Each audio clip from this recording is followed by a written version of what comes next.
Nico, ¿Qué haces? ¿cómo andás?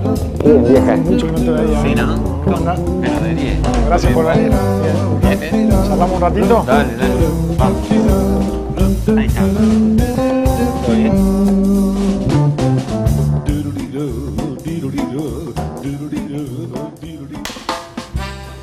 Bueno, al final te terminaste convirtiendo en un hereje por algo que hoy todos bancan, ¿no? Que es el tema del matrimonio igualitario. Al final no era para tanto. Digo, pero a vos sí que te costó mucho porque fuiste el hereje al que le cortaron la cabeza, pero tenías 25 años en la parroquia, en Altamira, la gente te quería mucho, eran misas muy populares. Sí. Y me siguen queriendo. Me siguen queriendo y bancando. Y en ese momento me decían muchos que no entendían por cómo yo defendía a los homosexuales, ¿viste? En los ambientes católicos cristianos, la palabra nomás homosexual es una palabra dura, jodida. ¿Qué hacía yo con esa gente? Me preguntaban. Y a lo poco de que uno les planteaba por qué y cuál era el problema que uno estuviera en esa posición, un poco abrían los ojos y por lo menos se quedaban preguntando, ¿no? Y lo que no podían entender es por qué, aunque ellos no compartían absolutamente mi posición, el obispo se enojaba o me sancionaba o no me dejaba opinar, no me dejaba hablar. Eso, la comunidad fue muy lúcida en eso. A ver, podemos no compartir, como otras cosas que yo he planteado en mi comunidad, lo que vos estás pensando y estás haciendo. Pero no por eso te tienen que sancionar. Esa era la cuestión, ¿no? Me imagino que debe haber sido duro digerirlo, más allá de que no sé si terminás considerando que fue un paso que tenías que dar, digamos. Sí, yo jamás dudé de mi posición y que tenía que sostenerla. Aunque te costara en lo afectivo, en lo personal, digamos, en lo laboral, Y lo que más me costaba era el daño que se le estaba produciendo a la gente, a la comunidad, que no entendía esta actitud de los obispos y que veían claramente, me decían las viejitas, no hagas lío, cállate, claro, como una mamá que quiere que el hijo no haga quilombo, ¿viste? Pero, a ver, yo siempre fui claro con ella, le dije, yo voy a ir de frente y no voy a renunciar a lo que pienso que es válido, que es importante y que incluso es cristiano.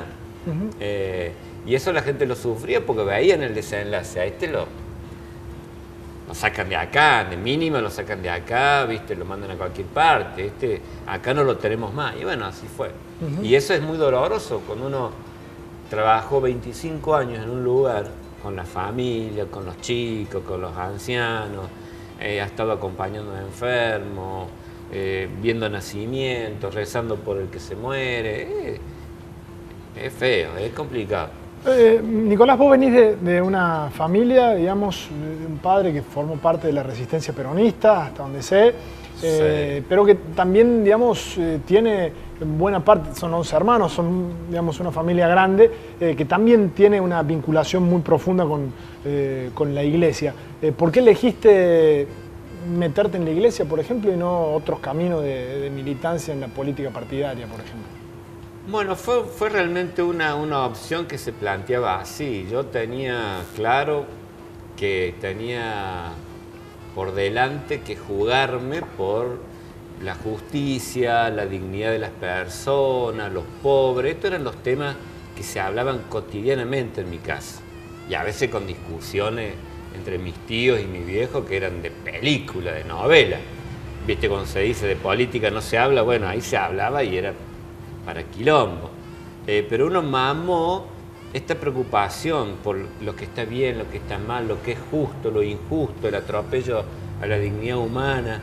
Y digamos, de mi viejo la cuestión bien política, ¿viste? Un peronista de la primera hora, de la resistencia, que estuvo en Cana, que no sé si llegó a armas, pero debe estar cerca, o sea, tipo duro, ¿viste? Pero con unas convicciones, ¿viste? En Navidad él nos decía, no hay nada que festejar hasta que Perón no vuelva, no hay nada que festejar, ¿no? O sea, ¿viste? Difícil. Y por otro lado mi vieja, formada en un pueblo, en Villa Concepción del Tío, formada con unas monjitas, toda la historia del lado de la ternura cristiana. Entonces, los pobres, estar cerca del que sufre, no nos contaba la historia de los santos que dejaban de ser ricos, vendían sus palacios para irse a vivir con los pobres. Entonces uno heredó una cuestión muy política, muy militante, con un rostro de esa ternura del Evangelio, del compromiso con los débiles. De esa mezcla... Saliste. Claro. Y yo creo, te cuento una cosa, yo creo que mi padre, viendo que en aquel momento nos íbamos hacia la guerrilla, porque como éramos nosotros no íbamos a andar con medias tintas, íbamos a militar un peronismo complicado, dijo, esto los ocurre, total, canalicen el ideal por ese lado, ¿me entendés? Y lo tengo más cuidado. Yo creo que el viejo, digamos, yo creo que eso la habrá pensado más de una vez. ¿Sentiste siempre que ibas, digamos, zigzagueando, que ibas en la cuerda floja? Digamos, antes de que pasara lo que pasó, yo recuerdo que decían, y es un curita piola, un poco zurdo, es que no cumple con el celibato, en cualquier momento lo van a echar, es muy crítico, no se calla. Yo pertenezco al grupo Angelelli en Córdoba, ahora al grupo Cura Vasco, y nosotros venimos de una tradición que es la teología de la liberación, que empieza en la década del 60, y de ahí venimos marcando diferencias con la ortodoxia vaticana y romana, marcando diferencias muy hondas en todos los temas, sobre todo en los temas sociales, políticos, y con el modo de entender la institución. Pero lo que más les duele a los obispos es cuando, bueno, yo lo supe decir en ese momento, cuando uno toca el tema de la sexualidad. La Iglesia tiene una especie de fijación obsesiva con el tema sexual.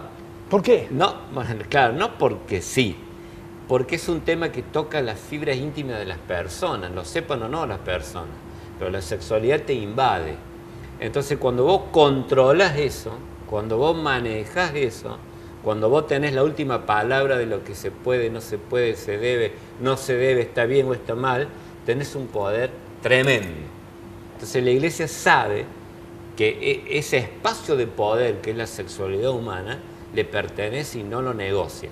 Entonces mantiene posturas, en este sentido creo que se equivoca, durísimas y rígidas, porque en eso no quiere ceder nada a lo que viene de afuera. Porque, a ver, todas las perspectivas liberadoras en este terreno vienen del movimiento feminista, vienen de los movimientos que están por una sexualidad y libertad, vienen de los movimientos que apelan a la dignidad humana y a la propia conciencia, no a la ley, de los movimientos que están en búsqueda de los derechos sexuales y reproductivos, ¿sí? Viene de afuera del mundo religioso. Y la Iglesia eso no. La Iglesia dice, en esto la verdad la tenemos nosotros, no nos vengan con nada de afuera. Y entonces quiere conservar eso como un bastión y eso es innegociable. Lo que supondría además la incorporación gradual, paulatina, de la mujer, ¿no? Que es la que peores costos ha pagado a lo largo de la historia en la Iglesia, ¿no? La relegada. Claro, es que el tema de la mujer está ligado a esto. La mujer sigue siendo para la Iglesia ese misterio que no puede comprender, ese misterio de que genera la vida, da vida, el parto, la sangre, toda esta cosa misteriosa que tiene de por sí la mujer y maravillosa. Y la Iglesia quiere el control, porque todo eso está ligado a la sexualidad, indefectiblemente, y al placer, que es la palabra que aterroriza a la Iglesia. La Iglesia va a hablar de responsabilidad de la madre, responsabilidad del padre, responsabilidad de los novios, responsabilidad de los esposos, va a hablar de a ver, de ética sexual, pero de placer va a hablar muy poco. Esa palabra es mala palabra. El placer sexual es un tema que la Iglesia no termina de entender que tiene un valor en sí mismo. ¿Qué ha cambiado con el Francisco? Papa Francisco, con el ex cardenal Bergoglio? ¿Qué ha cambiado? Ha cambiado la imagen de la Iglesia, que es lo que se proponían los cardenales vaticanos. ¿Qué se proponían los cardenales cuando le dicen a Benedicto, che, Benedicto, ya está lo tuyo, muy bueno, es complicado hacer renunciar a un papa porque esto no ocurrió por milenios, no ocurrió, pero te tenés que ir, viejo, te tenés que ir porque vamos mal, vamos en picada. Perdemos imagen en Europa, que ya la perdimos hace rato, perdemos imagen en el tercer mundo porque los movimientos pentecostales están penetrando las barriadas populares y los estamos perdiendo. Hay una jugada política ahí porque dentro de ese mal llamado tercer mundo estamos nosotros, ¿no? Que es América Latina, en donde hay un crecimiento, un florecer de espacios políticos progresistas que hoy incluso ocupan el poder. La estrategia de Benedicto XVI era la estrategia de endurecer la doctrina y la disciplina. Y el que entra, venga, vamos. De hecho, plantea una misión, cuando él viene a Latinoamérica y junta a todos los obispos de Latinoamérica, plantea como una gran cruzada en Latinoamérica para volver al orden y a la disciplina.